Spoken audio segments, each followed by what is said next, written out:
Cut that screen for me, y'all.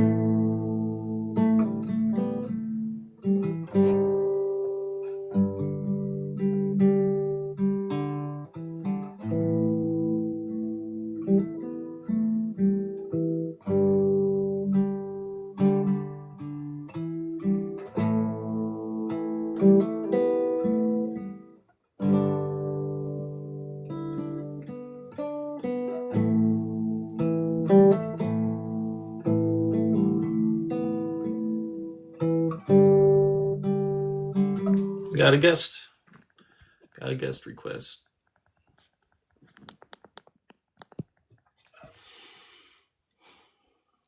It doesn't command slavery. It dictates how to treat slaves, and it gives slaves rights in the Old Testament. And in the New Testament, Jesus strictly forbids it.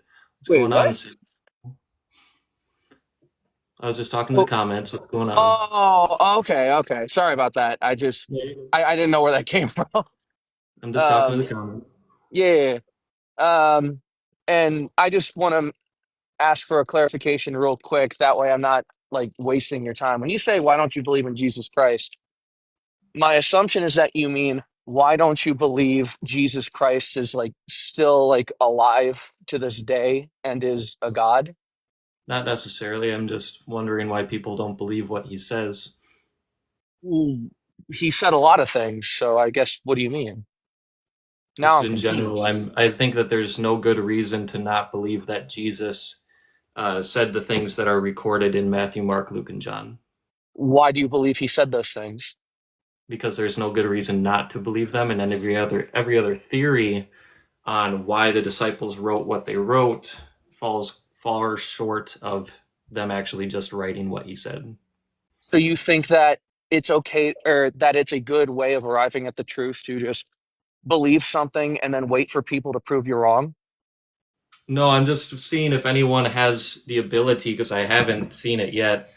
And I've been going live for like a month already. I haven't seen one shred of evidence that people have provided me for why not to believe in Jesus and why not to take the Gospels as serious historical information on what he said. So why do you believe it? You're asking to prove a negative, which is ridiculous at its face. No, I'm just wondering. I'm just wondering if anyone is able to. You don't got to get mad. I'm just wondering if anyone's able to provide any I'm not evidence mad, on the contrary. That being said, the buddy. I'm reason I not. believe it is the Oh, okay. content of Jesus's ethical teachings. The content of his ethical teachings was genius, and it was so far beyond his time period that Robert Coles, who's a professor of psychology at Harvard University, quoted that all of the teachings on ethics in the last 2,000 years are footnotes to the Sermon on the Mount. He's pointed this out because of the high standard of ethics that Jesus taught. For example, he taught that if you even look at a woman with lust, you're committing adultery with her in your heart. If you hate your brother, you are murdering him in your heart. He taught such a high standard of ethics, it hasn't even been surpassed to this day. He's still the most amazing ethical teacher, I would argue, that has ever lived.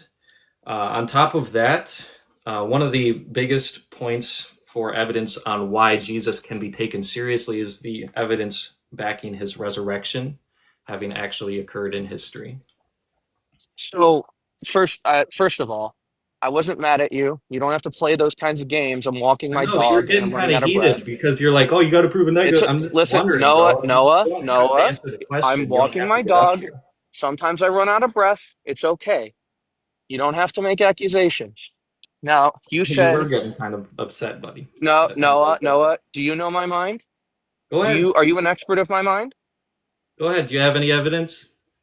Evidence. Well, I was going to address your points. So Sure. the first thing, the first thing I want to point out is I asked you, why do you believe that the things that are attributed to Jesus in the Bible were things he actually said? And the Yep. first thing you did was say he's the best moral teacher of all time, at least up to this point. Yep. How do you think that addresses the question? I wasn't done. That was just one big major point on why I believe that Jesus actually said the things he said. I don't think it was made up by a bunch of uh, Jewish fishermen and a tax collector and let's see. I don't think all these people just got together and created these ethical teachings. I think the evidence shows historically that Jesus actually did teach these amazing ethical teachings. So you said you just declared who you don't believe said those things. But I'm asking you, why do you believe Jesus said those things? You're not actually Because giving the me evidence as to disciples what. wrote that he said them, bro. Because I believe Oh, that the disciples wrote what they wrote. do you believe it's possible for somebody to falsely attribute a quote to another person? Yeah, totally. But I think the evidence So how do doesn't you know show that that. doesn't? If you can provide Well, any evidence that to show that that is the case, you can do that. But I still haven't seen that type of evidence ever. you haven't provided evidence that he said the things he said. You have declared that Okay, other I'm people showing you said he that, bro. said The those evidence is things. Matthew, Mark, Luke, and John, bro. Those are Matthew, Mark, Luke, and declarations, not John, and the evidence. book of Acts, and the book of First Corinthians, as Those are well as the other ones. declarations. Those are mere Those are evidence, declarations. Those are yes. not. They are Nope. Those are declarations. They are Nope. They counted are. as They evidence. claims are not evidence. They are claims that Jesus said those What is things. evidence, bro? What is Evidence. evidence? Evidence is a fact which indicates a conclusion. No, it's bro. It is information and data that supports a certain thing being true. That is what I That it said using heightens nerd it talk. heightens the probability of certain things being true. Yes, that is what So I the said using claims more in Matthew, words. Mark, Luke, and John, these claims, they provide evidence that Jesus is true. No, they declare Jesus said those things. They don't I provide know that is any. evidence that he said that. Nope. Simply saying you agreed. People There's could. multiple eyewitness attestation, including enemy attestation, which is one of the strongest forms of evidence from a historical standpoint. So for you to say it's not evidence is just silly. It's Do just you have? silly. Wait. You said there's multiple first the witness attestation. Do Multiple you have? eyewitness And attestation, yes. who are they? John and Matthew, as well as Paul and Peter, You know we as well don't. as James, his own brother.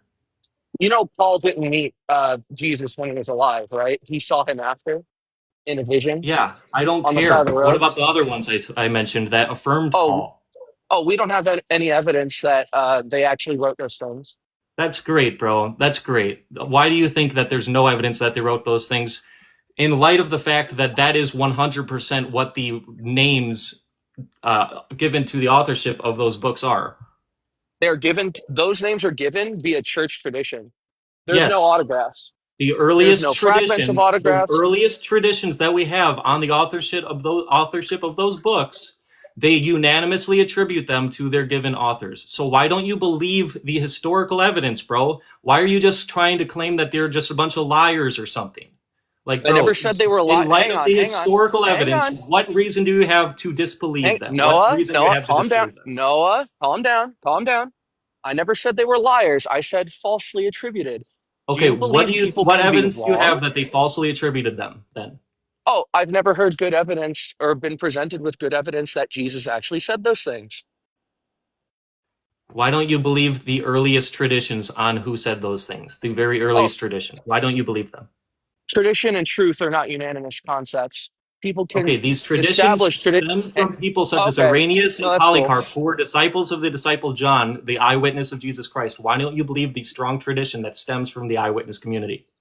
I apologize. Your sentence began in the middle of mine, so I didn't hear the full thing you said. Say it again, please. Why don't you believe the earliest attestation and traditions which stem from people like Irenaeus and Polycarp, who were disciples of the disciple John, who was the They eyewitness were of Jesus Christ? they were All disciples over the of place in another their writings, person. they talk about these gospels coming from the eyewitnesses and the apostles of Jesus himself. What reason do you have to disbelieve them and think that they're just making it up So when people they who were clearly knew? disciples of an okay. I didn't realize that you were getting heated. It's okay. Bro, So hang on, hey, Noah, answer the please, question, dude. Noah, calm down. I'm going Answer to the address your question. point. I'm Do going to it. address your point. Calm Then down. do it, please. You stated that these people I'm were begging you. disciples of followers of Jesus, so they did not witness Jesus saying these things himself. And on top of that, you are just taking their word. We don't have any of the direct writings of the original disciples, other than, I mean, Paul himself wouldn't really be a disciple. I mean, so much as somebody who envisioned Jesus post mortem. He Uh, was confirmed by Peter and the disciple and the eyewitness community. Peter, the disciple, and the eyewitness community. He and traveled how with was them, bro. and how did Peter confirm these things? Did he write them down? Yeah, he writes in his in one of either the book of Acts or in one of his books, First Well, or Second in the Peter. book of Acts, so within the He Bible. affirms. So another claim. Yeah, I'm The saying Bible, the these Bible is claims the are claim. strong. These claims have strong historical foundation to them, and there's no reason to disbelieve what is in them. Can you provide any evidence that for your position that you've taken where you clearly think it's just a bunch of people attributing the wrong names to them? Can you show any evidence for that? No, I said that it was never sufficiently demonstrated that that those people actually wrote the things that we believe they did. Do you know when the eyewitness You were community? Do just you know when the repeating you. eyewitnesses wrote them? I Do you do know know when the what an Gospels were eyewitness. written? The Gospels were written at various times. I think the earliest one was written 50 years after Jesus' death, or maybe like 30 years after Jesus' death. It's been a while since I've actually like seen these things, but Yes. So none of them were written. these Gospels were So, written anywhere between 30 and 70 years after the unalivement of Jesus Christ. So that taken into consideration, they are written at a time period where the eyewitnesses still would have been alive. Now, only all of one or the two of them earliest would have been traditions that alive. talk about the authorship of these Gospels unanimously attest that it was the eyewitnesses of Jesus and the scribes of the eyewitnesses, the disciples of Jesus, such as Mark, the scribe of Peter, who wrote these accounts, these gospel accounts, and they never talk about them as being something that is questioned. They always talk about these authors as being known to have come from the eyewitness community in the first century. So in Now, light of the here's the fact that they're writing about okay. this so strongly with such a confidence that they know who wrote these and they are coming from the eyewitnesses, in light of that strong tradition that stems from people like Irenaeus and Polycarp, who were disciples of the eyewitnesses themselves, why don't you believe them? What evidence do you have to disbelieve what they're writing? Now, hang on a second. For the sake of what you're saying, because this is actually, and I feel a little bit disappointed in myself for falling for this kind of trick. I'm willing to grant you I'm that not all tricking of you. the I'm literally disciples. just wondering if you can provide some Hang on, freaking evidence, hang on. dude. Noah. You got to I'm not follow trying me to here. trick You you. can't, Stop repeating You my can't, name. Just make your Noah. points. Give Stop, your evidence. stop, Noah. I am willing, for the sake of moving this forward, to accept that the people who directly knew Jesus wrote these things down. I don't Great. necessarily believe that, but hang on, Noah. You got to let me finish. Can you, You got to let me dude? finish. I can say one word, and you don't got to keep doing that. Chill. Noah, no, Go ahead and talk, stop. bro. I'm gonna drop you because you're I, difficult to talk to. no, all right, Give me fine. some Be a evidence. baby. You haven't No, provided be a any baby. It's evidence yet. okay. You got to let me finish my sentence and not interrupt. I've let you do You are that. interrupting yourself, bro. Go on. Noah, Go on. stop. Noah, no, Oh stop. my gosh. Oh my gosh. This is I'm saying for the you are insufferable. I'm gonna move on to the next guest. Insufferable, bro. Jesus loves you. Go study his gospels. Actually take them seriously and study them as historical documents because you didn't even think they were historical when you got up here, bro. If you can't even take them as historical documentation providing evidence for the life of Jesus, then you need to study more. What's going on, Lestro? How's it going? Life is good. Good to hear, man. Um, I kind of wanted to talk. I've been in here before. I Yep. wanted to talk to you about the authorship of the Gospels. So, if you could just like sketch out like why you think they're written by who they say they are. Yeah, do you have any evidence to say that they weren't? Well, there's not names on the earliest ones, right? So we have to look for other evidence to prove that they are Names are attributed to them very early in the second century. early in the second century. Yep. By the early church And fathers. when were they written? The Gospels. Yeah, Gospels were written between probably 50 and 70, or 50 and 90 AD. and they only got names in the second century. No, they didn't get names. They're talked about. The names are talked about in the second century. And we have very early ones where they're not given names too, like where they're just called the Memoirs of the Apostles, Right. Correct. but they're But they not don't called. talk about them as if they don't know who wrote them. They talk about them as coming from the apostles. And we have what's it called from different sources give them different names. No, they don't. They're Like, unanimous in the four names Matthew, Mark, Luke, and John. When they write about their names, it's unanimously attributed to Matthew, Mark, Luke, and John. There's only argumentation over the book of Hebrews and the book of Second Peter as to who the author was.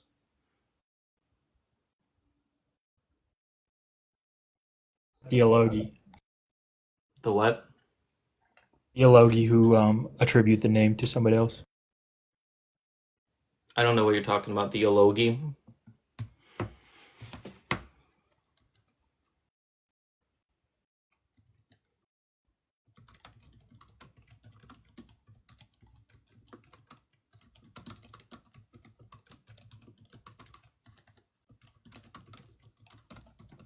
There were some early heretics, and they attribute it to a different name.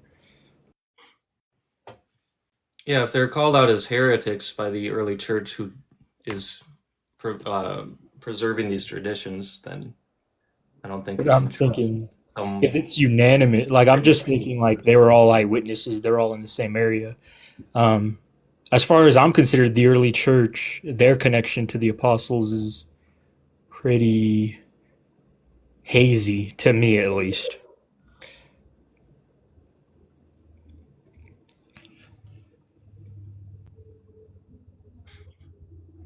They were writing at the same time as Irenaeus and those gentlemen.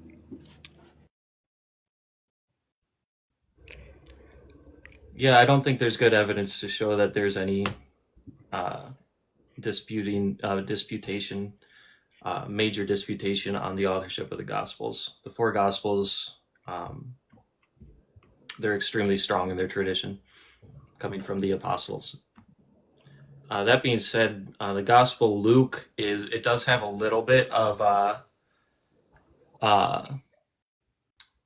different views on its authoritativeness. But that being said, the Gospel Luke and Mark, the fact that they're attributed to Luke and Mark provide actually the names in themselves provide evidence that those were actually the name.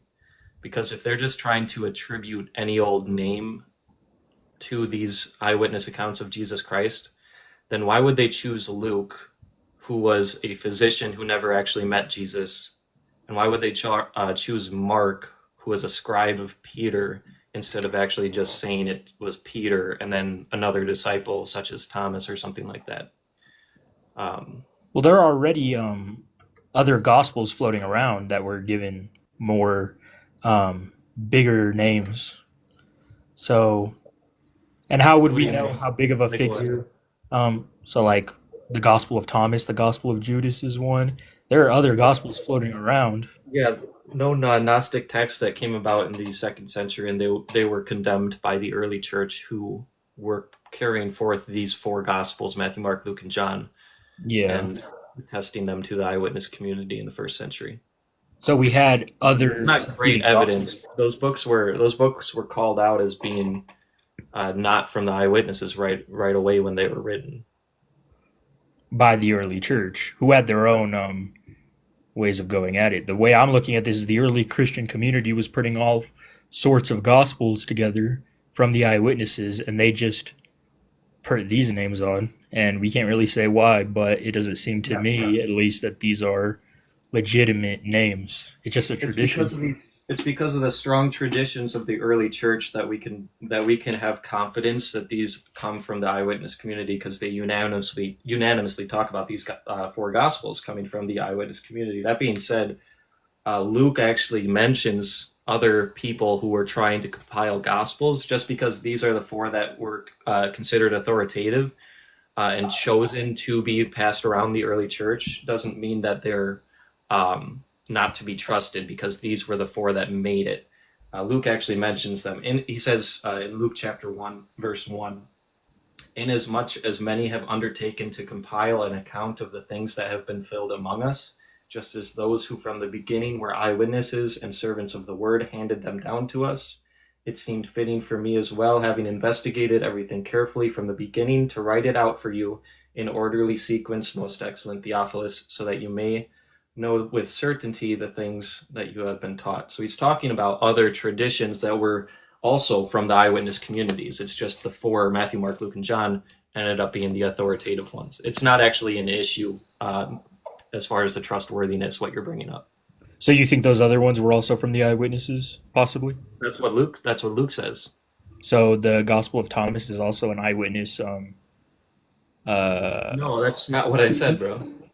Luke doesn't talk about the Gospel of Thomas specifically. He talks about many others who tried to compile narratives of the eyewitness accounts. That being said, the Gospel of Thomas was called out as being a Gnostic text, since of the because due to the earliness of the Gospel of Thomas, it's one of the more early Gnostic texts. I think that it's possible there could be real things that Jesus actually said contained in that book, but I'm thinking that it was most likely um, some of the compilation was probably Gnostic, and of course I don't believe the passage where he says that Mary must become like a man to enter the kingdom of heaven.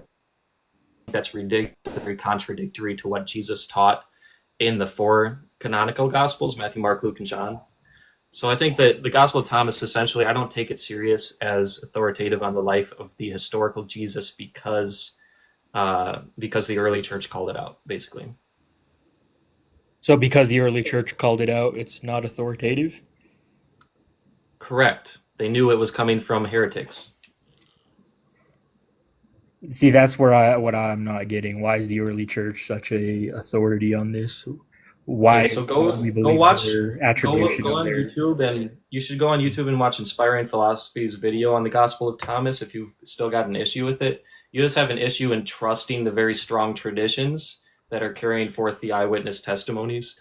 The fact that you have a problem with it doesn't actually make it false. You just have an issue and you don't want to trust it, which is good. You shouldn't trust without seeing trustworthiness in the people that you're trusting. You should be skeptical of people off the bat, but I think that you just need to be provided more of this information, these quotations, which Inspiring Philosophy, he's got a great channel in his citing of his sources, so you can see all the sources that he's citing, and all the quotations that he brings up.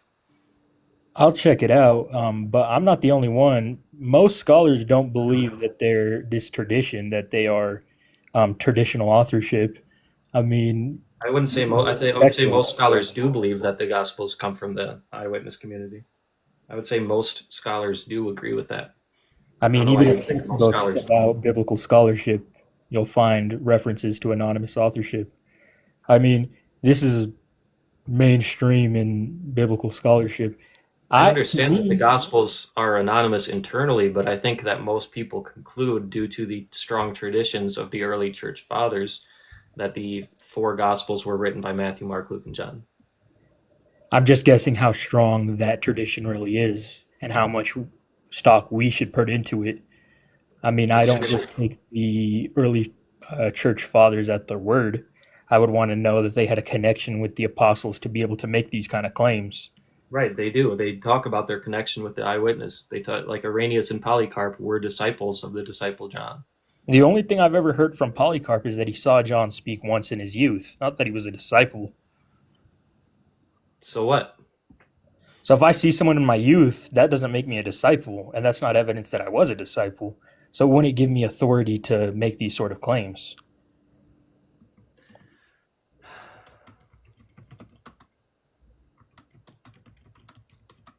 I mean, can I ask you a question real quick? Do you think Yeah. if they weren't written by the eyewitnesses that that poses a problem?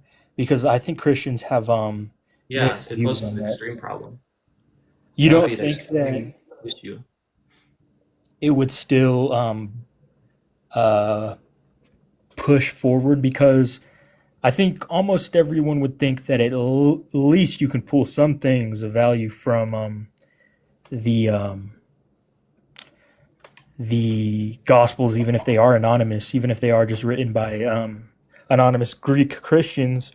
Um, do you not hold to that though? Do you think if they aren't, that poses a problem? I think it would, in light of how the Gospels are written, as if they're from the eyewitness community. I think then that would make them liars, and that would not be good.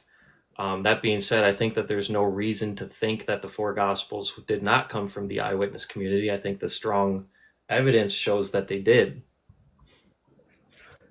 Okay. Um, including the first chapter of Luke, where he talks about interviewing eyewitnesses. Interviewing eyewitnesses? Yeah, have you never read Luke, bro? Yeah, I've read Luke, but not an eyewitness. So either way, it's not an eyewitness, No, even if it's anonymous. he talks about where he gets his data in this narrative. I just read it to you, bro. And Luke also says we, right? Check it out. Inasmuch as many have undertaken to compile an account of the things that have been fulfilled among us, just as those who from the beginning were eyewitnesses and servants of the word handed them down to us, it seemed fitting for me as well, having investigated everything carefully from the beginning, to write it out for you in orderly sequence, most excellent Theophilus. Yeah, so I'm wondering, like, what is the difference between that compiling eyewitnesses as Luke versus a random Greek Christian compiling eyewitnesses, or just compiling witnesses or information at all? Well, I suppose it wouldn't, but the Gospel of Luke, the tradition stems that it was Luke who wrote it. So I'm glad that we have the authorship. I suppose it wouldn't be that big of an issue, though, if they are talking about interviewing the eyewitnesses. Luke is internally anonymous. I mean, all four Gospels are internally anonymous. So, Yeah. uh, but the way it's written, clearly the authorship was known from the beginning. There must have been a title on the title page or on the outside of a scroll, because Theophilus would know who was writing to him. Well, some people believe Theophilus is just like a group of people, that it's not an actual person. I mean, Okay. I'm not too familiar with that, so I won't speak more on that. What do you think about like the synoptic problem, though? Since someone mentioned it, like the copying that goes on. I mean, to me, that says that these aren't independent in the same way that other eyewitnesses are. No, I agree. They used Mark and possibly the Q source as source documents for their authorship. That just gives strength to their historicity. The fact of the matter is, they weren't copying it word for word verbatim to be able to put forth this narrative and make sure that we're all on the same page and tossing this correct story out. They gave four different perspectives from four different viewpoints to four different audiences, intended audiences. So this is what all of his historical writing does. Almost every single historical writing in history is drawing from other historical documents for their sources to be able to make sure that they are, writing accurate historical information. It's not an But issue. you would agree there are word for word copying in the Gospels, right? There's certain stories where the same exact thing is included, yes, but that's not an issue that they included those, and that there's varying details surrounding the events of Jesus' life in four Gospels. They were four different authors. A few of them were Jews, a few of them were Gentiles, and they were written for four different intended audiences with four different purposes in mind for writing them. They didn't want to be exactly the same, but they wanted to add in different details depending on where they're writing to. Yeah, I guess I'm just saying that because of that interconnectedness, like they had access obviously to each other. Right. Um, Not an issue at that all. It actually strengthens the historicity. that gives less precedent to the fact that they're independent. I mean, they're not independent. Yeah, they were On the that. disciples of Jesus, bro. They were a And family. and when people are doing historical analysis, they take that into account. And with those other documents, they take that into account, and they're not taking them at their word for it. So it gives credence to the fact that there could be embellishments, there could be polemics, there could be apologetics in these texts, and they're Okay. not completely independent. And what reason would they have? What's a better motive do you think that they had? Do you think they're making it up, or Um, circle hallucinated and just convinced a bunch of people that their hallucination was true? Or yeah, we can talk about that because it's probably one of my favorites is the minimal witnesses hypothesis. I think I brought it up to you, but I don't remember. It's basically early Christianity starts probably by Peter. Social contagion could take over from there, and then later we could have an experience from Paul. And I'm not saying it has to be a hallucination because I don't think it does. I think a lot of experiences in a religious context in that time period would be interpreted religiously um, in the stance of a Messiah, um, your teacher in the case of Peter, and this purported Messiah of the Christians in the case of Paul, um, and that they are really the eyewitnesses that lead to Christianity developing and spreading. I mean, you could have other experiences, but you don't need other experiences to kick Christianity off. Right. So James, the brother of Jesus, ends up calling Jesus his Lord, worshiping him as a god. Um, what kind of motive is happening here? A religious one. I mean, religious motives are very strong. I mean, we have cults popping all over today, and they get themselves in all types of trouble, Okay. but they believe what they believe truly. I mean, it's not really. It Yeah. doesn't seem that preposterous to me. Are you thinking that Jesus was a cult leader who somehow convinced his disciples that he resurrected from the grave? No, I don't think Jesus was a cult leader Okay. because I don't think What are Jesus you actually theorizing? said what he said in the Gospels. So what are you Um, trying to theorize here? I'm Why are you making that theorizing that comparison? Peter begins the religion, and then Paul converts, and we have Christianity. I mean, that's all you need for to think there's a resurrection in Peter, and then Paul to think he has some experience of the God of the Christians, Okay, what about the Messiah of the John? Christians. John got convinced too, so did James. Why were they affirming this movement? Social contagion. They like the ideas of Peter, and they maybe they had their experiences, maybe they didn't. I can't get into their head, but I see that a lot today. A pastor can talk to somebody, evangelize them, and convert them to a religion, and Okay, that happens all so the time today. So I don't see why that couldn't happen in their times. you're saying Peter somehow I'm sorry. Peter saw Jesus teach along with the disciples, Mm-hmm. then somehow he has an experience, or he either has that experience of seeing Jesus hallucinate or seeing Jesus resurrected, but he's actually hallucinating. Then Well, he I don't know what the experience or was. he's blind, straight up blind. It's one or the other, or he actually saw Jesus resurrected. But that's out of the picture now because you don't want to believe that he resurrected, so we're going to leave that out. So he either saw Jesus, actually believed he saw Jesus resurrected, or he didn't, and he was just making it up. He ends up convincing multiple eyewitnesses to write other accounts of this resurrection happening, uh, and then convincing, like for Well, example, I a don't think there Pharisee, were a eyewitnesses. Pharisee who was persecuting Christians, to get on board I and don't jump think on there the were wagon and other eyewitnesses that wrote the talk about his Gospels. own vision. And I'm sorry, this is just, here's the thing, man. If you're not going to believe the accounts were actually true, you're not going to believe that the main point of Christianity, which is Jesus' resurrection, if you don't want to believe in that, that's fine.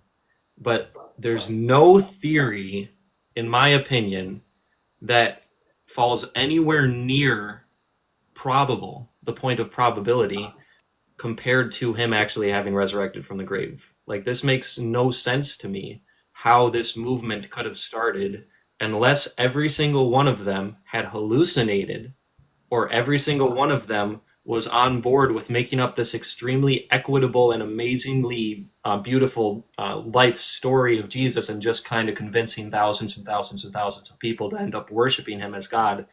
And they must have stole the body in that case, because the body was not in the tomb. So you can believe that they lied. You can believe that they all hallucinated and wrote very specific and beautiful accounts of the life of Jesus. You can believe that they were just inspired to do this because of the beauty of what Jesus was actually teaching. But the fact of the matter is, they went out and they preached this message of Jesus' resurrection. And this preaching was contrary to both major world religions at that time. So it would end up with that. They knew preaching this was going to end up with them getting punished for that type of preaching. It just makes no sense, bro. The So you most think logical, probable possibility is that he actually rose from the grave. as you You said he think, does. okay, so you think because of how much they believed it and because they wrote these detailed accounts, Yep, the most probable explanation is that a man really rose from the dead. correct. I guess I just have a different intuition. I don't think how He also probable is a man claims to be rising from the God in the dead, flesh and convinced these disciples, including his own brother, that he was God in the flesh. so people being That is convinced of convincing something is good evidence. And I don't even know where are you starting with a resurrection. Like, how likely do you think a resurrection is from the get go? Very likely, very unlikely, I kind of think likely. logically, a resurrection can happen if a supernatural God exists. Okay, It's not that so hard. when people say they see Elvis walking around after his death, do you think he resurrected? Because No, it could because I think the happen. evidence doesn't point to Elvis being God in the flesh. I think the evidence points to But Jesus actually being God in the flesh. so only God in the flesh can resurrect? Well, God doesn't he doesn't pull off resurrections on an everyday basis, right? So I think that if That's anyone what I'm were to saying. resurrect from the grave, it's likely that if they're claiming to be God and then they resurrect from the grave, it's likely they weren't lying about that claim. They actually are who they say they are. They're not lying to people. But if we actually look to the Especially the fact they evidence, predicted and prophesied his own resurrection. Jesus isn't claiming to be God. His followers are claiming that he claimed to be God after the fact. Decades after their Christianity is already developed, that's what they're claiming. Yeah. Well, the Old Testament also claims that the Messiah, who is Jesus, would be God as well. So, I mean, you can think that as a Christian. Jews no, don't think that. I don't believe so, do they? what the Old Testament teaches.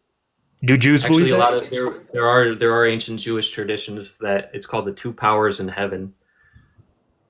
And Um, this two powers in the heaven was the dominant Jewish tradition. I don't think it was dominant, but it was definitely written about. People definitely understood that the Messiah would be God. It's People very understood clear. it, or some people understood It's it. very clear in the Old Testament. It's very clear to you, but I'm coming at this as an outsider, not already a Christian, um, and looking at people who are claiming that this guy claimed to be God and that he rose from the dead, but all I have are their claims. I don't have his claims. I don't have what Yeah, he so said. you've got the claims of the eyewitness community, right? That's not a problem. This is just And because it's the disputed eyewitnesses whether wrote they about what were Jesus said. eyewitnesses. Like, Um, why is your like why on earth are you so inclined to disbelieve them? And what evidence shows that they were either making it up or they were going crazy? this is why I was asking you how likely do you think a resurrection is in general? Um, like obviously God's not doing resurrections every day. So if Correct. someone tells me something that's very unlikely, and the evidence they have that that thing happened is that they really believe it and write about it, that's just not good enough evidence for me. I mean, if someone came to me and told me they got abducted by aliens and What oh if my, they go out and they get unalived for that claim that they saw someone rose from the grave? do you think that's good evidence if they get unalived? When people, Very good because evidence that they actually believed what they were claiming. yeah, so Yeah. I'm taking that into account. I believe they truly believed it, but that's not good enough evidence to establish it happened. I What mean, is the most logical conclusion for why they did what they did? Why did that they they were believe it? mistaken. They would have had to But have people can be mistaken.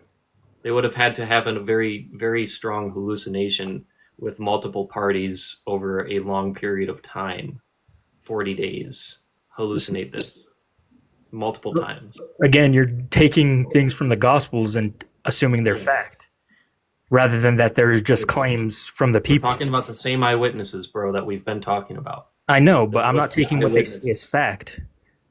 I'm saying why are they saying what they're saying, not that everything they're saying is fact. If someone tells me that they were getting abducted by aliens, I'm not going to believe that there was really a UFO and that I have to explain that. That's just what they're saying. And I want to understand why they're saying it. Why they're Mhm. saying it is because they're just mistaken.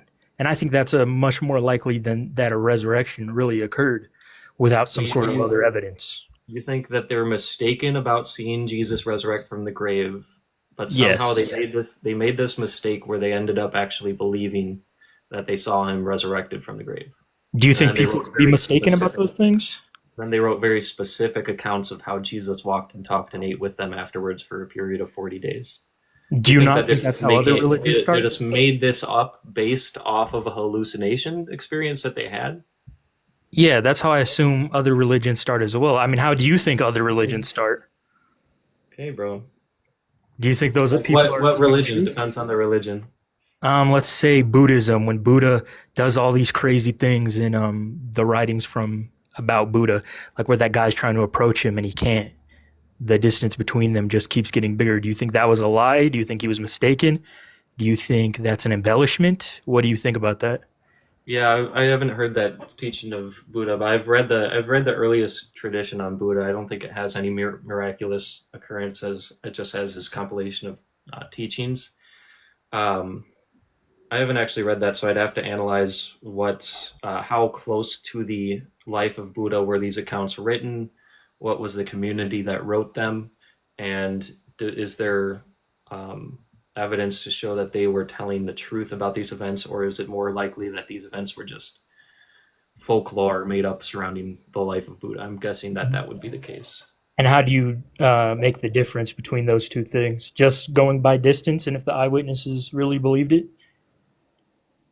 Yeah, well, it'd be multiple factors. If there's rings of truth in there, if there's multiple eyewitness attestation, that's reliable. If they're not known scoundrels, if let's see, let's the manuscript evidence, how close to the date of the writings themselves do we actually have manuscripts pop up? Um, are there quotations found outside of this that affirm those events or affirm like events surrounding that event? Yeah, I'd have to analyze it, but I mean, I believe in supernatural things, so is it possible that that actually occurred? Yeah, it's possible. But I believe in a supernatural God, so I don't have a presupposition to disbelieve that. I would just have to see what the evidence is that points in that direction. Well, I just think that supernatural events are more unlikely than a mundane explanation. I mean, if I see a cult leader doing his thing and he thinks his followers really believe in him to the point where they would unalive themselves in some cases, I'm not going to assume that he's telling the truth, even though they're right there next to him, telling the events as they happen. I'm Right. going So to prefer a mundane explanation the difference without. is the disciples weren't talking about a belief. They didn't die for something that they truly believed in. They died for an event that they truly saw happen. What they claimed, what they saw was Jesus resurrected from the grave. If Jesus did resurrect from the grave, then you should believe what he says because he claimed to be God, bro, and he also established foundational teachings for the rights between Well, the rights for apostles women, believed in him education of women. before he resurrected, right? Many of them, Peter? Say again. Many of them believed in him before he resurrected. So it wasn't an event. It was his teachings and what he was telling them, and that's why they followed him. It wasn't just because of the resurrection. Right, but they didn't go out and die for that belief. They died for claiming that they saw him resurrected from the grave. And what's the evidence of that? What The the Matthew, Bible? Mark, Luke, and John. Yep, the eyewitness attestation. And who all which apostles do we know died like from the Bible? So you got Stephen, and you've got I think Paul is written about um, having been beheaded. Okay. I just And see, I don't see like, oh, I'm dying like cuz I really believe this. I think they are just in a situation that's very dangerous, similar to again cults today. And I'm not bringing up these cults today to downplay um, Christianity, but we have direct access to these people today, where these things start, and we can see how these people act. And to me, I just don't see how truly believing in it with your whole heart means that it's true, means that it really happened. I mean, right, people are mistaken all the time about a lot of things. I agree with you on that. It's just the fact of the matter is the eyewitness testimony that we have surrounding the resurrection of Christ is extremely strong, and I think that any other explanation for why they wrote what they wrote, it falls extremely short. Like you ended up with the conclusion that Peter somehow had some sort of hallucinogenic experience, and then he went out and he convinced Paul, and then he convinced the rest of the eyewitnesses to write what they wrote surrounding this this event of a hallucination that Peter had. You're grasping at straws here. Every Christian in the world knows and believes that this eyewitness testimony is true because of how strong that testimony is and because of how far short any other explanation goes. So, Well, like I I don't said, think that's true. I still am not getting anything in this live for why I should disbelieve in the resurrection. Like I'm getting the best answer I'm getting is it's possible that the disciples lied, so therefore it's more reasonable to conclude that the disciples either lied or had hallucination. That's like the best answer I'm getting. Like, can you provide actual evidence that that's what occurred? Because But do you think this that is it, such a specific account, dude. but With do you so think many that a eyewitnesses. specific account entails its truthfulness? So if I'm very specific, I No, can't I'm be not wrong. saying that, dude. Just because I can bring up multiple points without saying this point is exactly what proves it 100%. I'm There's just many different points of evidence, rings of truth, and an eyewitness attestation to all compile together. We can show that yeah, Jesus actually rose from the grave. That's pretty clear. I'm just questioning the validity of these points. I mean, I don't think they're Yeah, I everything you know. have. I The think you best have answer you have cumulative is the case. disciples were either lying or they hallucinated, but I don't know how we can show that. There's no way to show that they were lying, there's no way to show that they were hallucinating, but it's more likely that they were either lying or hallucinating. That's your best answer. That's all I you mean, got. you think that two people hallucinating is more unlikely than It a wouldn't man have been rising from the two, dead? bro. Matthew, Mark, Luke, and John. Mark was the interpreter of Peter. Luke traveled with Paul and as well as other disciples. John wrote different accounts about the resurrection. Like James, the brother of Jesus, wrote about Jesus being the Lord. And So again, it's we like do have to question if these are really the eyewitnesses. These could just be Christian traditions, which is the majority position of scholars. I mean, it's just this is what I'm trying to explain. Why is Christianity here? And how did we get the Gospels? And is it to the me, that majority seems of much more scholars or likely. is it the majority of secular scholars, bro? I mean, this stuff is in textbooks, so it's not just secular Christian Stuff is liberal. I what mean, the stuff only is ones who really believe in traditional authorship are very conservative scholars. I I don't mean, think that's true, bro. I know like the Empty Tomb has more or less broad support, not so much broad support with critical scholars. Yeah, and where do Then you we get have the the minimal story of the tomb being empty? in the Gospels, In the Gospels written by the eyewitnesses. Yep. in the Gospels that reflect oral traditions. Ooh, Yep. sorry, I just got a Charlie. Eyewitness community. Ooh. Okay, sorry. So if we can Um, believe that the tomb was empty, and it's most likely the case that the tomb was empty, we can also believe for the same amount of evidence that Jesus resurrected. The fact of the matter is, most people don't want to believe that portion of it, but they do want to believe the other portion because it's logical from a historical standpoint to believe in it, but it's not logical to believe in a resurrection. But the fact of the matter is, if Jesus did not resurrect from the grave, then what is the more likely occurrence for what happened? What is likely to have happened on the contrary to that resurrection occurrence? Did the disciples either steal the body and make up this narrative, or did the disciples hallucinate and all kind of compile a very strong hallucination account that happened to line up with itself? Like that's all you got. Again, that's all you can conclude is it's either the eyewitness community was lying and these gospels occurred, or the eyewitness community hallucinated, and then these gospels occurred. I mean, I just don't see how, even if you do want to say those are the only things we have, how Can you are provide anything those else? that they were mistaken? I wouldn't be as They were mistaken. specific to Was say they that? just hallucinated. I would say that it's a very hazy time in history. I can't get inside of the mind of someone from that time. So I'm just going to say they were mistaken. they mistook some rando for Jesus. They were mistaken that Jesus rose from the dead. I don't How know do what you form that took. mistake that? How do you make a mistake about something that specific and You don't powerful? think people are mistaken about stuff like that today? No, I don't think people mistake someone who they travel with for 3 years having resurrected from the grave You don't over think people see their loved ones after they die? No, I don't think that they physically see them and put their hands in their scars and eat with Well, I never them. said they put their No, hands in their I don't think scars. that happens. Again, you're just taking things from the Gospels and saying, well, how do you explain this story in the Gospels? Eyewitness A lot of the testimony. Gospels are embellishment. I'm just asking, why do they I believe? take my source on the historical life of Jesus from the eyewitness testimonies of Jesus. And you believe them at face People have value. an issue with that, but again, that is what the history shows, that these Gospels came from the eyewitness testimony, came from the eyewitness community, written in the 1st century, and Jesus rose from the grave. That's what they claim. That's what they show. And you believe all their claims? I believe them because I think that is the most likely and the most plausible explanation for why those accounts were written. Yes. And you think that eyewitnesses, every time we get an eyewitness, that we should take the claims and explain all of We've their been over claims? this, bro. We've been over this. This is what I'm saying.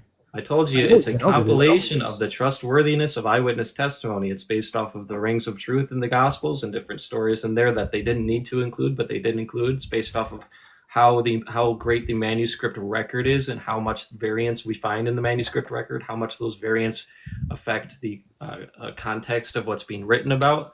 It's a matter of in the early editions that point to the authorship of those sources where these documents came from. If they were written in a time period that it could be accurate eyewitness reportage.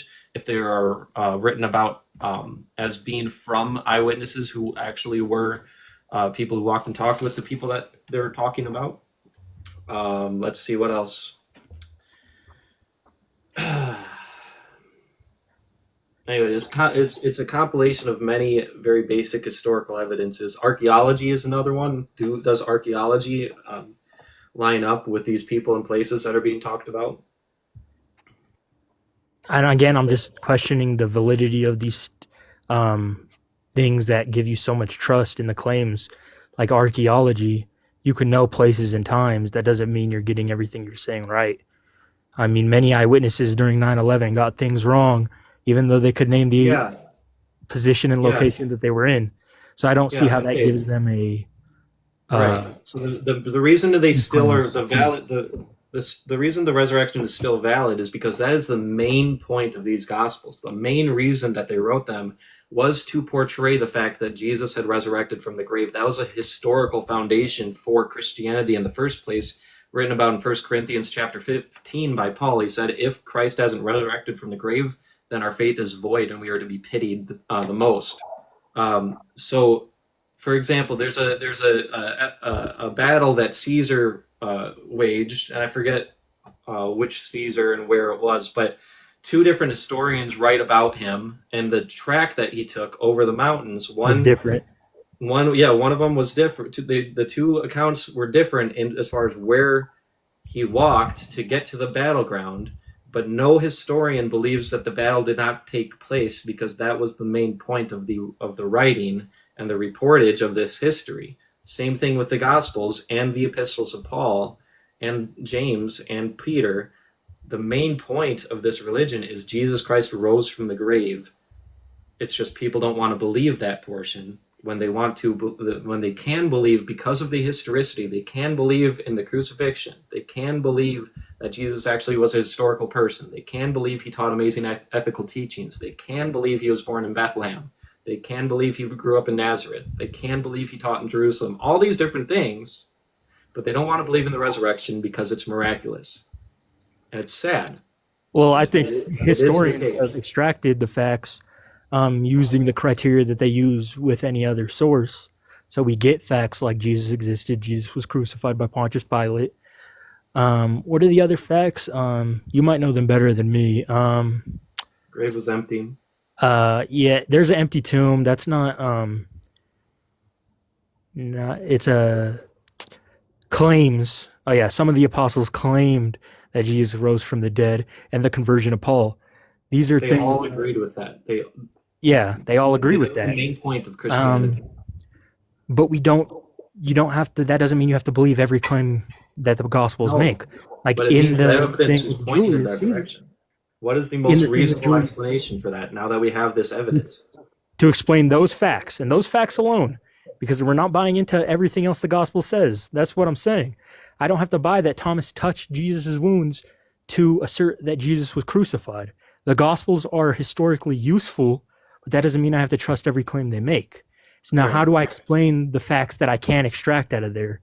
Those Yeah. and those aren't the only facts, but how do I explain those? And I could say, listen, the early apostles were mistaken.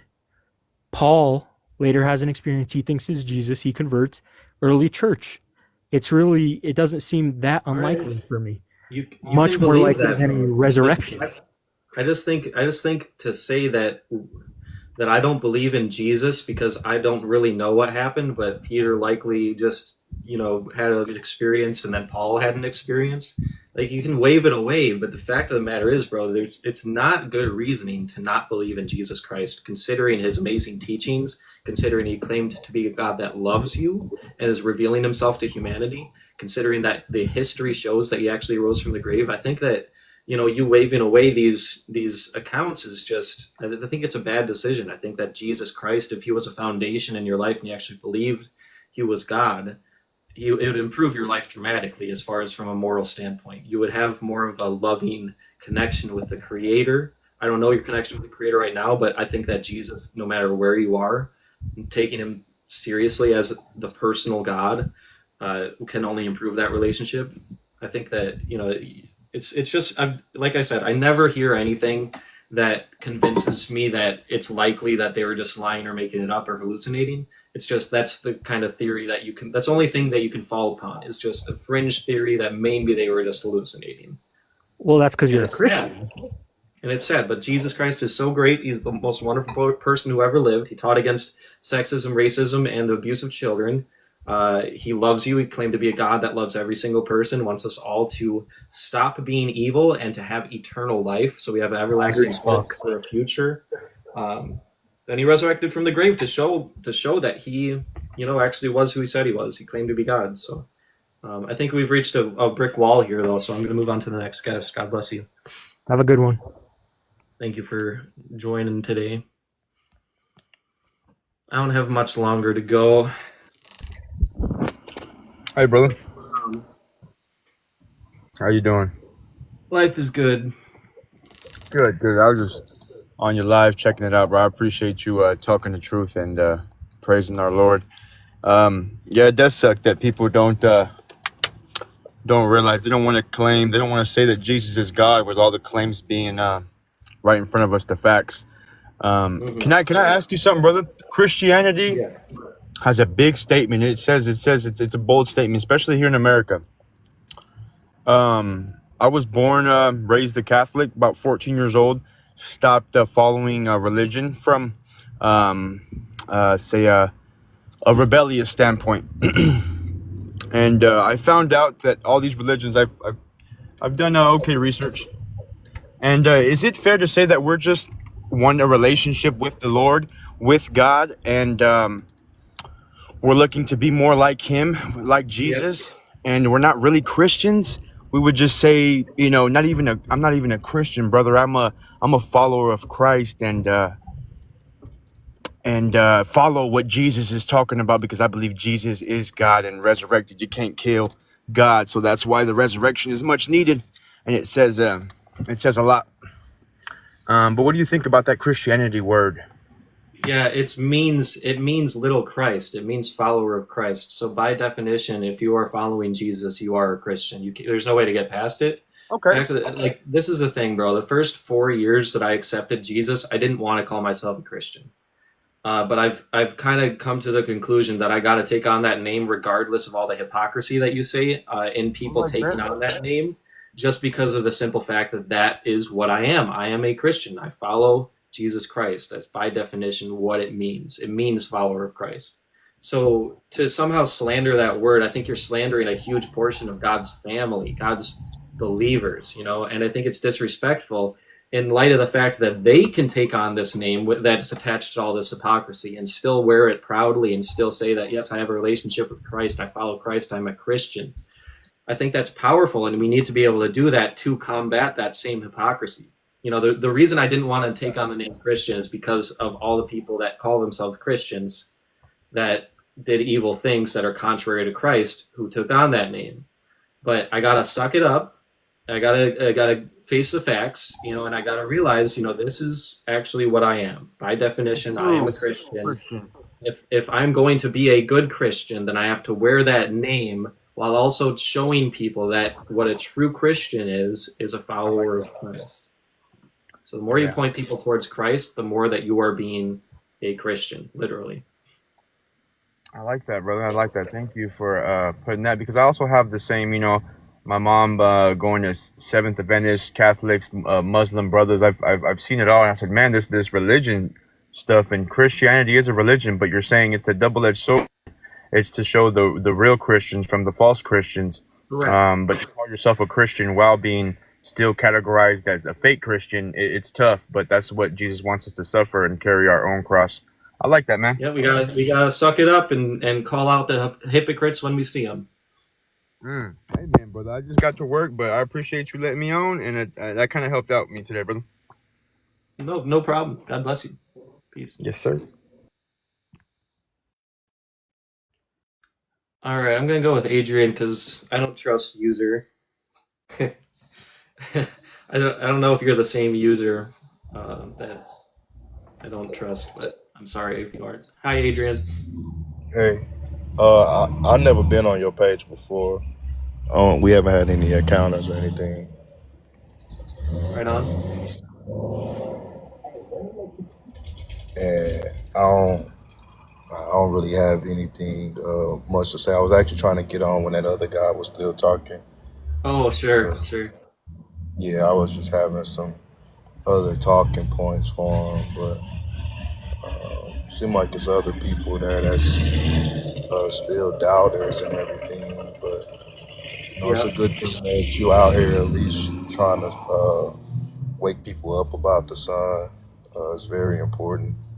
Amen. Yep. Very important. Um, I feel like a lot of stuff is very important that a lot of people aren't realizing, and they aren't taking it serious, and it definitely helps bring attention to the wheat and the tares hmm and the symbolism that he spoke about in that. You know, if you patient enough, they gonna show you exactly what side they on. Yep. And what we also gotta realize is that when they've chosen that side, no matter how much we want to tug on them, that is the side that they've chosen with their full Yeah. confidence. Yeah, and so it's not always the case that their hearts are fully in whatever side they're choosing. Because if they're choosing the world, but they still are open enough to hear out someone talking about Jesus, they're still open enough to ask serious questions, to have serious doubts, but actually be seeking out answers to these doubts. Like I think one of my guests a few guests ago, he and I had a long conversation, and he just got to the point where he said that his conclusion that he reached is that Peter had probably had an experience of some sort and then somehow convinced Paul. And I think that guy's still seeking. I think what he needs to do though is he just needs to seriously sit down and read the Gospels, read Jesus, and actually start to pray to him and let himself kind of take those steps of faith so that you can have an experience in a relationship with God. I think there's plenty of people that are at that point. They're not fighting against Jesus necessarily. They just have to start walking with him. And people that say these things, you have to understand they've never read the gospel.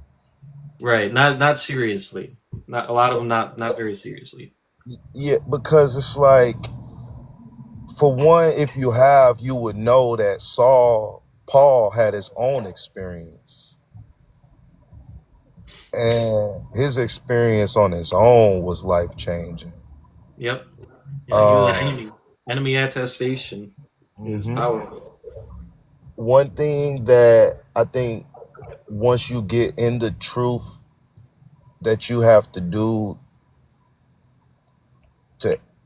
elevate your wisdom is to realize the importance of the Hebrew language. Yeah, that's powerful stuff when you get into that. It really is. You're right. Mhm. It's And powerful.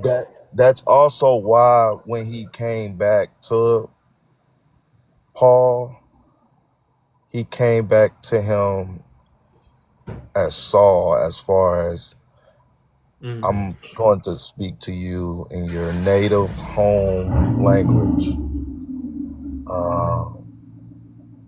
in Hebrew. And it's a real deep language that really explains itself. It's the only language where each letter has a meaning, and the words that it make, you can derive what the word means from the letters that's being used. Mm. And it for it to be so connected in that sense, it's literally the only perfect language really that exists. Yeah, I would honestly agree from my little study of Hebrew. It's got layers and layers of depth and meaning, including numbers and symbols as well. I'm gonna move on to the next guest though, so I can get someone who doesn't believe up here. God bless you, brother. God bless you. Have a great one. Appreciate you. Yeah, but he powerful, especially in the book of Genesis. Hey, what's up? Oh, How are you? I'm wonderful, thank you. How are you? Good, good. Good. So I believe in Jesus as a Muslim. No, you don't. I'm sorry to say, but you don't. I You am. don't believe in the Jesus that it was the historical Jesus, if you're a Muslim. Yeah, I don't believe that God can become human. But that's what Jesus claimed historically. So I'm sorry, but your prophet was lying. That or he was deceived. Okay. But this is a Hindu belief.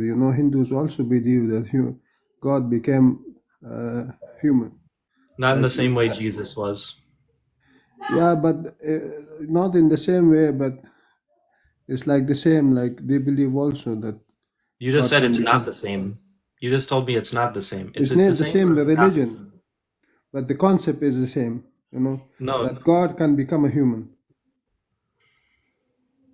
Nope. The Not the concept is same. not the same. Okay, Nope. I have Jesus few was a questions. completely different God. If you study Krishna, if you study Jesus, Jesus was definitely not the same God.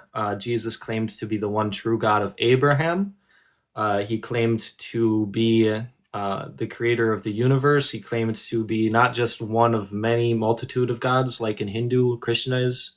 I He's like agree. the main one, but there's a multitude of gods in Christianity. He said he is the one true God. Um, I so agree. there's But also a concept concept of the of Trinity. God become a human, it's a Hindu concept. But It's not the Christian story of Jesus was not. It was not based off of Hindu stories.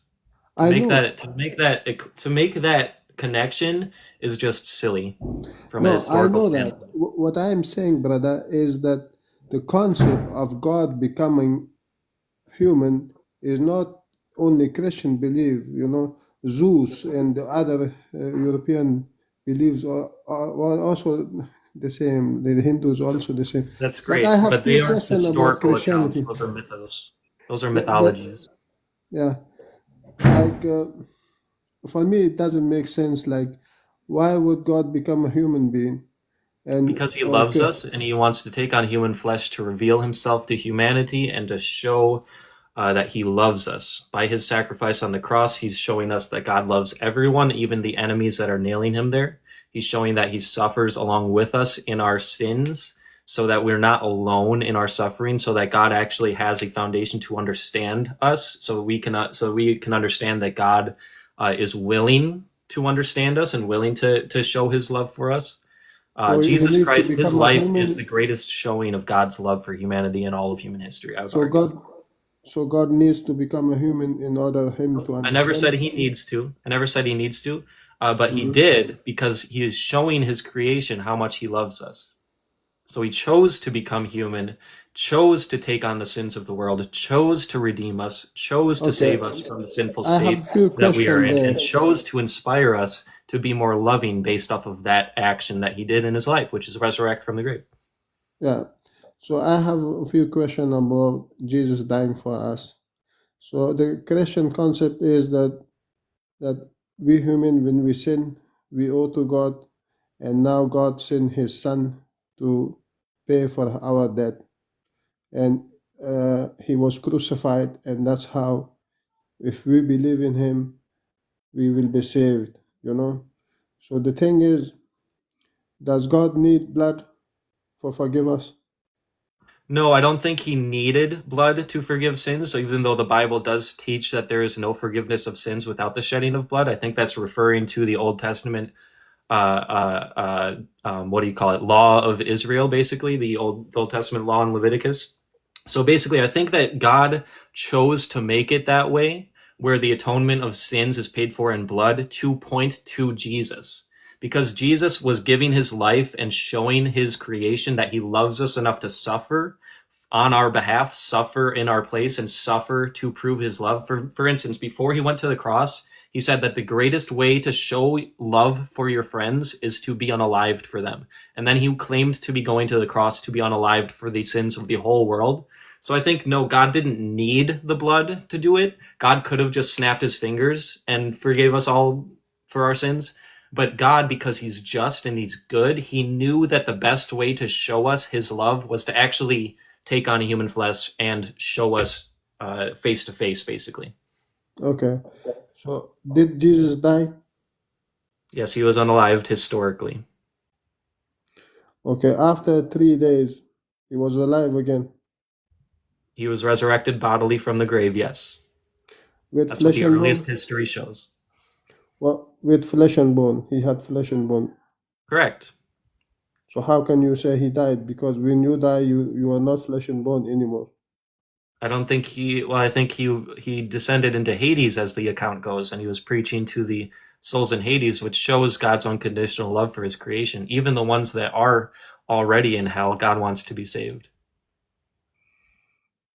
It's a So he beautiful saved. story. So he saved people from hell. He wants to, yeah. He went and not only ministered to the folks in hell. That's what the But account says. the people in who put him into the hell? I would argue that from a biblical standpoint, we choose to enter that state. We choose to rebel against God. So because of our choices, we choose to depart from God and therefore from all goodness. The only place to go without goodness is a hellish environment. Yeah, but God put him into hell, and then he saved him again. No, you're trying to say like God took this soul, threw them into hell, and then he's going down to like grab them up again. That's not the case. These people So chose to rebel against God, chose to ignore him, chose to do things contrary to what God wants for their lives, and they chose so much to rebel against God that when they were unalived, they still chose to depart from God. Jesus Christ so is God chasing them down. If you read Luke chapter 15, read Luke chapter 15, and this gives you an idea of what Jesus taught God to be like. Jesus taught God to be like a person who lost an extremely strong or extremely high value coin in her house and is searching around her house to try to find it unceasingly. God is like a shepherd who, when one of their sheep in their flock runs away, he leaves the 99 sheep to go and find and chase down that sheep that is lost. God is the one that loves us enough to chase us down, even in our hellish chosen environment. He chooses to chase us down and try to save us. yes, But it's but I based on don't our think so. choice. Anyone will willingly go to hell. You know, I don't. Anyone will do it. But I think that let's tons of say, people willingly to choose hell because they're not choosing the source of all goodness. If you don't choose God and goodness, the source of goodness itself, you only have yeah, they could be things that are forced. not good. Like they could be forced to send to hell, but not willingly. Nobody will jump to the fire and say, "Oh, let me burn. I enjoy this." You know, it's not logical. But let's say that he did. So if you read Jesus's teaching, I forget what passage it is. Why am I forgetting? He teaches a parable of the rich man. Have you read the parable of the rich man? No, sir. So I think that before you go into lives and start critiquing uh, uh, Christianity, I think that it's very important that you actually go and you read the eyewitness accounts of Jesus. You read what his disciples wrote about Jesus Christ, and you get to know his teachings. Get to know what Jesus taught so that you can understand Jesus better and understand why God did the things that he did when he took on human flesh. Yeah, So but Matthew, it Mark, is Luke, and John. confusing because one Matthew, part Mark, Luke, says and John one are thing. those Matthew, Mark, you don't. I'm not saying you have to believe Jesus is God right away. What I am saying is read the Gospels, take them seriously because they're the most beautiful But the message gospel to are humanity there confusing. has ever been. It shows God's love in such a profound and beautiful way. I think it's Yes. powerful when you read them and The you the take them reason is seriously. the reason why I came to you because gospel is confusing. One place is Jesus is the Son of Man. Jesus said, "I can't do nothing by my own." He's called the Father, on the only true God, and now you says he's God. So I'm confused, brother. That's why I'm coming here. It's not that I haven't read anything about New Testament, but these statements are contradiction with each other. You Yep, know, and you you can't can be. if you're learning from people who are taking verses out of context and they're not teaching you the context for why Jesus is saying those things, then of course you're going to be confused. What I'm asking you to do is read the Gospels as a whole. Don't like learn certain key verses and see that they contradict. I'm saying read the Gospels as a whole, see what Jesus in context is actually saying, and you'll discover very quickly what's being taught in the Gospels is Jesus. Though he is the Son of God, he is the eternal Son of God, and he remembers a time before the foundations of the world.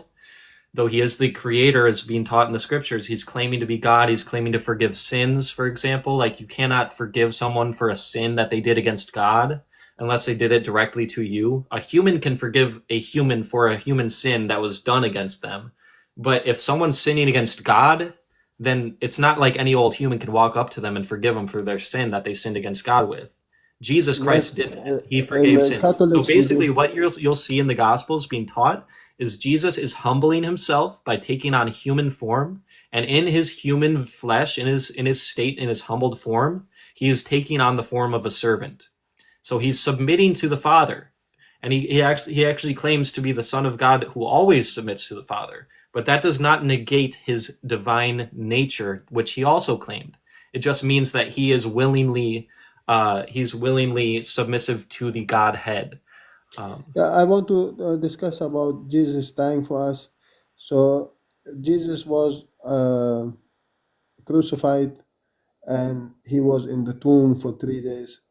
After 3 days, he was alive with flesh and blood, right? Mhm. So the Christians say he got a glorified body. Now, when I ask them what is glorified body, they say a new body. It doesn't get sick, it doesn't get hungry. But the thing is that he had wounds. So how can glorified body have wounds? Yeah, I believe that Jesus chose to keep those wounds on his body, not because he needs to or anything like that, but because he chose to show those wounds, because they were a testament to God's great love for us. Because he went and suffered on the cross, we can know for a fact that God actually loves us. Like, he was going to the cross and he was forgiving his enemies. He said, "Father, forgive them, for they know not what they do," in reference to the people that were nailing him to the cross. So he even wants the people that are nailing him to the cross in that state of evil, nailing this great rabbi to the cross, God in flesh. He was saying, "Father, forgive them." So he's showing his great love for humanity. Why would he want to hide the scars that are a testament to that wonderful love that God has for us? No, it's not scars. It's fresh wounds that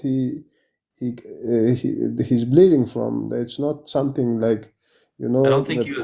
don't think he was still bleeding, but even if he was, Yeah. what's the issue? Again, the same answer The issue applies. is, look, the issue is, brother, I don't understand that when you say that he paid with his blood and the guy have blood again, you say he paid with his life, the guy is alive again, and you Yeah, say that's the that, point.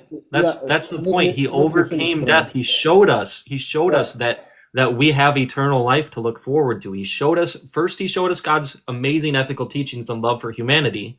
Then he showed by example his love for humanity by going to the cross, showing us that this is, and teaching us this is the atonement for everything you've ever done wrong for God. He is the sacrificial lamb in the Old Testament once and for all time. If His you sacrifice, his sacrifice, blood, brother, it covers all sin. And then he if resurrects. Then he resurrects to show that he has overcome sin and evil and being unalived. He has overcome those things so that we now can have a hope for an eternal future, for the forgiveness of sins, for the confirmation of a God that loves us. We can have these assurances because of his resurrection. Just because it doesn't make sense to you doesn't mean it's yeah, look, it's some sort of I false haven't teaching. seen when you die, you are not, you don't have body, you don't have flesh and bone, and don't have blood. So the thing is that if he sacrificed his blood, then he shouldn't have blood. And the thing is, if he had a Why glorified not? body, let me finish, brother. If he have a glorified body, after 3 days he can't have wounds. Now, and he ate fish Why and not? honey, You're just because making claims. glorified body means a new body, perfect body with You're just you making can't claims. harm. Just because it's not the glorified body you want it to be doesn't mean it's not a glorified body. You're just making claims. Okay, So, brother, so I've got to go. I need you to start reading Matthew, Mark, Luke, and John and take them seriously. I'm not saying that you have to can you believe give me everything one in them. minute? I'm saying just read them and study them to show Can yourself you give me approved, to 1 show minute? that you can argue about these things. Just go and read the Gospels, the historical source documents of the life of Jesus Christ written by the eyewitness community. Go read them, go study them to understand them. Don't just pick out verse to say, oh, predict. Read the context, read what historians and scholars say about it, study the words, study what Jesus said, study what he claimed, study what he did, study his resurrection, and then maybe you'll change your mind about the love of God, because God shows his love for you in the life of Jesus Christ. This is the greatest foundation that we can have to know that we have a God in heaven that actually loves us. I'm sorry, username, but I don't think I trust you. Maybe change your name and I might let you up. There's a guy named User that I really don't like, and I think you might be him. Anyways, I do have to go anyways, so stay blessed, y'all. God loves us.